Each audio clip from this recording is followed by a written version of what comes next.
Salam Bapak Ibu Saudara-saudari yang terkasih dalam Tuhan kita Yesus Kristus. Pada saat ini saya menyapa Bapak Ibu Saudara sekalian melalui program Renungan Malam Resort GKI Palangkaraya bersama saya Pendeta Alisa Ginong.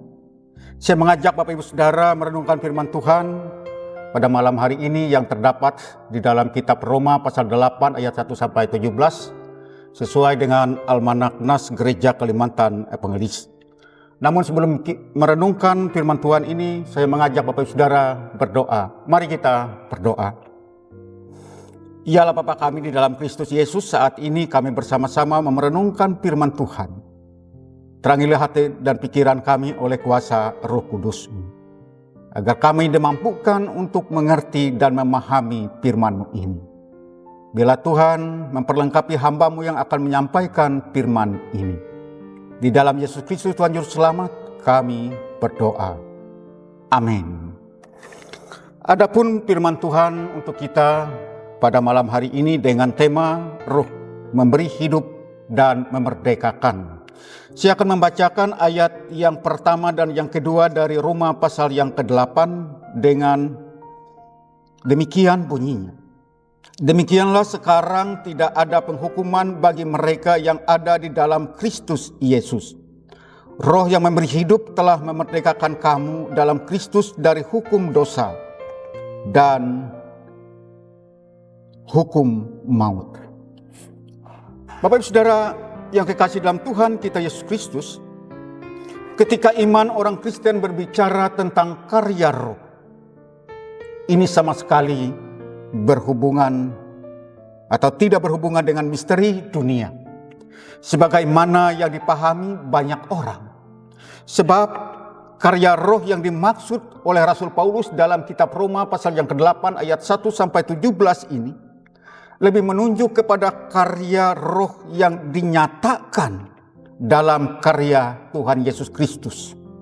Karena itu Bapak Ibu Saudara yang kekasih di dalam Tuhan kita Yesus Kristus, karya roh ini adalah karya Kristus yang telah bangkit dan hadir secara roh di dalam kehidupan orang beriman.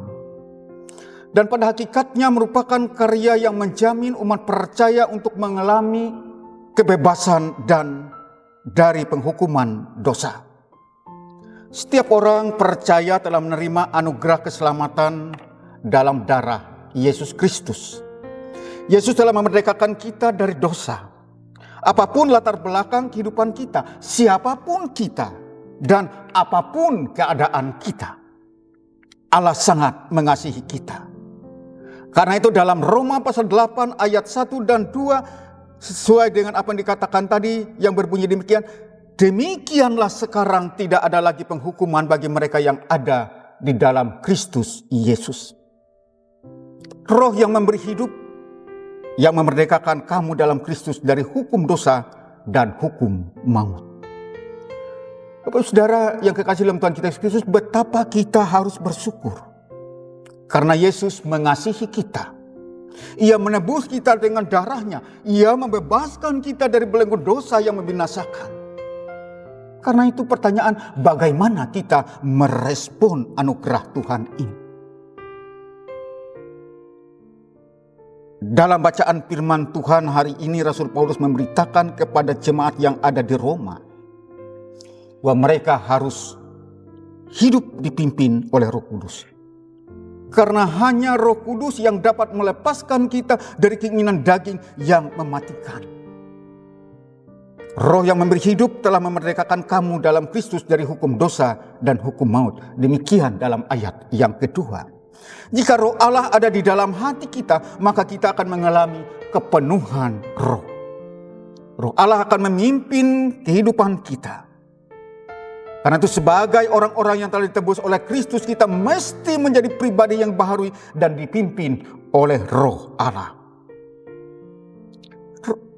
Pribadi yang dipimpin roh Allah selalu membuka hati bagi Roh Kudus untuk menyertai, memimpin, dan memegang kendali atas hati, pikiran, dan seluruh totalitas kehidupan kita. Bapak Ibu Saudara, ibarat sebuah mobil atau motor, semahal apapun, secanggih apapun, sebagus apapun, jika tidak bisa jalan tanpa minyak atau bahan bakar. Sama halnya dengan kita. Perjuangan kita untuk hidup di dalam kemerdekaan Kristus tak akan bisa terjadi tanpa Roh Kudus yang menyertai kita. Dialah sumber energi yang memampukan kita untuk melakukan kehendak Tuhan di dalam hidup kita.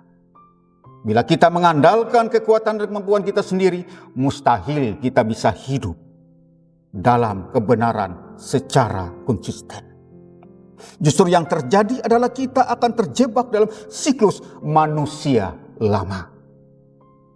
Bapak Ibu Saudara yang kekasih dalam Tuhan kita Yesus Kristus, itulah sebabnya firman Tuhan mengajarkan kepada kita untuk hidup oleh Roh, agar kita tidak lagi mengikuti keinginan daging kita.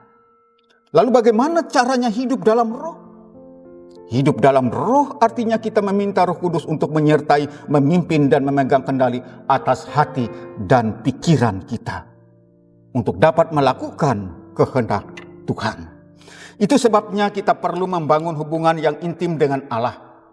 Izinkanlah Roh Kudus memperbarui hidup kita sehari lepas sehari, sehingga kita beroleh kemerdekaan yang sejati. Dan dalam ayat yang ke-17 mengatakan bahwa status kita adalah anak Allah. Maka marilah kita menjaga wibawa ilahi di hidup kita dan mempertahankan warisan surgawi yang disediakan kelak bagi kita. Setialah sebagai pribadi yang dipimpin Roh Allah meski keinginan daging selalu menggoda kita setiap saat. Kita sudah dimerdekakan dari dosa. Jadi jangan kalah dan menyerah terhadap godaan dosa. Apapun masalah yang kita hadapi, janganlah bimbang, melainlah percayalah bahwa kita adalah pewaris segala janji Allah. Kita adalah anak-anak Allah yang hidup dipimpin Roh Allah. Tidak ada hal apapun dalam kehidupan kita yang luput kendali Allah. Justru sebenarnya lewat berbagai pengalaman yang Tuhan izinkan terjadi dalam hidup kita, kita belajar mengalami dan menikmati karya Allah. Tuhan Yesus memberkati. Mari kita bersatu dalam doa. Terima kasih Tuhan atas firman-Mu. Kiranya firman Tuhan itu boleh memperkuatkan iman pengharapan kami, agar kami sentiasa dibaharui oleh kuasa Roh Kudus-Mu. Kami menyadari akan tantangan yang kami hadapi, tapi kami yang percaya atas pertolongan Tuhan kami dimampukan untuk melawan segala keinginan-keinginan daging. Hanya di dalam Kristus Yesus Tuhan Juru Selamat kami berdoa. Amin. Salam.